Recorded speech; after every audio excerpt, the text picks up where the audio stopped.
thinking about that, because even now I would say the way Japan kind of handles surgery and rehab is different than other places. Yeah. Now going through that process, right? What kinds of things do you think really helped you to get back to basketball? I know you said that you kind of think in hindsight that you didn't regain full strength and it led to all these other injuries or issues. But at the time after surgery, what was that recovery process like and what really helped you? Okay, so I had medial meniscus tear and ACL tear, and they decided that they'll suture my meniscus. Okay. And so they did, but I was non-weight bearing for at least, I believe, like 5 or 6 weeks. Okay. I wasn't allowed to move my knee. Okay. Zero range of motion exercise. Got it. For over a month. Yes. And yeah. You know where I'm going. Yeah. After that 6 months, I was referred to nothing during that time. Yeah. Just laying at home and do nothing, right? Yeah. And you mean 6 weeks? I mean, 6 weeks. Yeah. Yeah. And I finally went back to the hospital. And PT in Japan is at the hospital. There's no outpatient PT clinic. So I would commute. I could walk, but I can't bend my knee. And at that time, I take off my knee brace, which was locked at the full extension for 6 weeks. 6 weeks. I barely had maybe 30 degrees of knee flexion. Yeah. The range of motion rehab was so painful. Yeah. So because painful. At that point you needed a manipulation. Yeah. And so I would go to the hospital, the PT's office after school. So this happened over the summer. So that was my entire summer vacation. Got it. And then went back to school.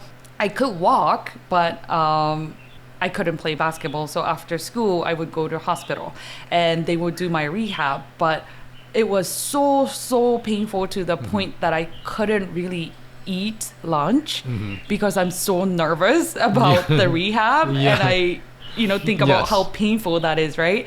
And I was like screaming and crying every day because they would basically push. But that's the only thing they could do at that point.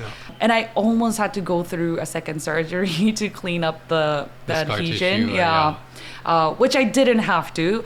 Past 90 degree, there is a lot more things that I could do on my own. Yes. Before 90 degree was hard to do any range of motion on my own. But past 90 degree was, for example, in Japan, we always take bath every day. So I would just like sit in a bath and try to like push my knee.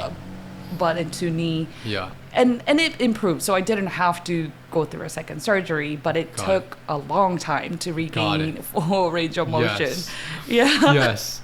It's so interesting to hear the different experiences. And I mean, the meniscus repair part, making sure that it's healed, that's good, but not moving your knee passively, that really made your knee really tough to get out of that straight extension, right?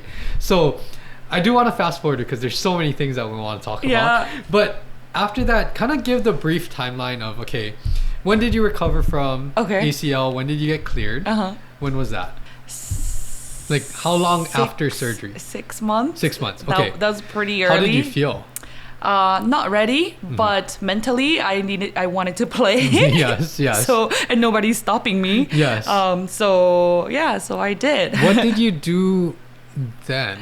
Because I guess there's not too many places that specialize in coming back from injury. No one. Basically, the PT clinic, I was done after I regained full range of motion. The strength exercises like that was all on my own. They basically tell you to do like wall sit and squats and some range of motion exercise. And they had the Cybex. And at the time, I remember they said if my strength was 80%, then you're cleared. Yep. So they cleared me. But I was basically doing rehab all on my own, like just do squats, lunges like that. The only person who really helped me was a PE teacher at high school. And she had a lot of experience in sports medicine, but it was all self-taught. I didn't know at the time, but I thought PE teacher will be able to do this kind of thing. Yeah. And that's why I went to college to be a PE teacher. Got it. So after you went back, so you eventually got stronger and stronger as the months went on, right? Yeah. Explain the brief timeline of the other injuries. Other injuries? Yes. So college. In relation to the ACL, yeah. How far out were you? So I finished high school without any other significant injuries. In college, though, I guess same here too. Like the volume and intensity of the practice is way higher compared to high school that I went to, and so that in itself, like I started with MTSS, both sides. You know, I had that every season.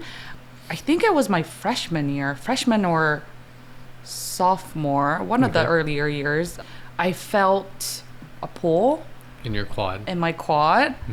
And again, you know, it's a beauty to push it through, right? So I pushed it through for like a month or so. Okay. I just like wrapped it with ace bandage really tight, and I just kept practicing. But I developed like a lump in my thigh, and I wonder like, what is this, right? So I decided to finally go see an orthopedic doctor, and they said that I have a blood clot or the pool of blood. Yeah. And if it keeps developing, then I would have to surgically remove it. Yeah. Which wasn't at that point, but we used like ultrasound to break it up, and you know, went through the whole treatment. So I believe, I don't remember the order, but that was one of the significant injury. I still have like, you can see a gash in my thigh. Yeah.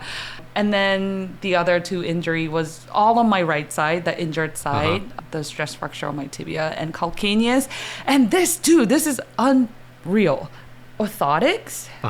I was referred to an orthotics, and they said that my alignment was off on my right leg. So they created an insole, which the material was really hard. It wasn't like cushy material, right? And it was tall. Only on my right shoe. Nothing on my left side. Nothing on the other side, yeah. I think that was why I developed calcaneal stress fracture. Yeah, and all of that. Yeah. That's so interesting. I mean, you know, in hindsight now, obviously we can look back and it's 2020 that, well, you know, obviously if you don't have strength in your calf, in your hip, all of this stuff, then yeah, there's going to be a lot of overuse things. You're going to have stress fractures. You're going to have shin splints, you know, all of this other stuff. But it kind of shows you, I mean, now obviously we both know, and even for me, like thinking back to even when I graduated school with my master's degree, I had no idea what was important in rehab.